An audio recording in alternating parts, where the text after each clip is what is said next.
يجزي والد عن ولده ولا مولود هو جاز عن والده شيئا। এখানে আল্লাহ তাআলা ইত্তাকু রাব্বাকুম ওয়াখশাও, এখানে তাকওয়া বলতে আল্লাহ বুঝিয়েছেন খাশিয়াতকে, আল্লাহর ভয়কে।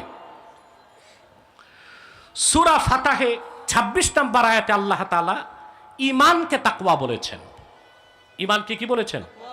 যেমন আল্লাহ তাআলা বলেন ফাআনজালাল্লাহু সাকিনাতাহু আলা রাসূলিহি ওয়া আলাল মুমিনিন ওয়া আলজামাহুম কালিমাতাত তাকওয়া। আল্লাহ পাক তার রাসূল মুহাম্মদ সাল্লাল্লাহু আলাইহি ওয়াসাল্লামের উপর এবং সাহাবায়ে কেরামের উপর সাকিনা নাজিল করেছেন এবং রাসূল করিম সাল্লাল্লাহু আলাইহি সাল্লামের সোহবতের কারণে সাহাবায়ে কেরামকে তাকওয়ার উপর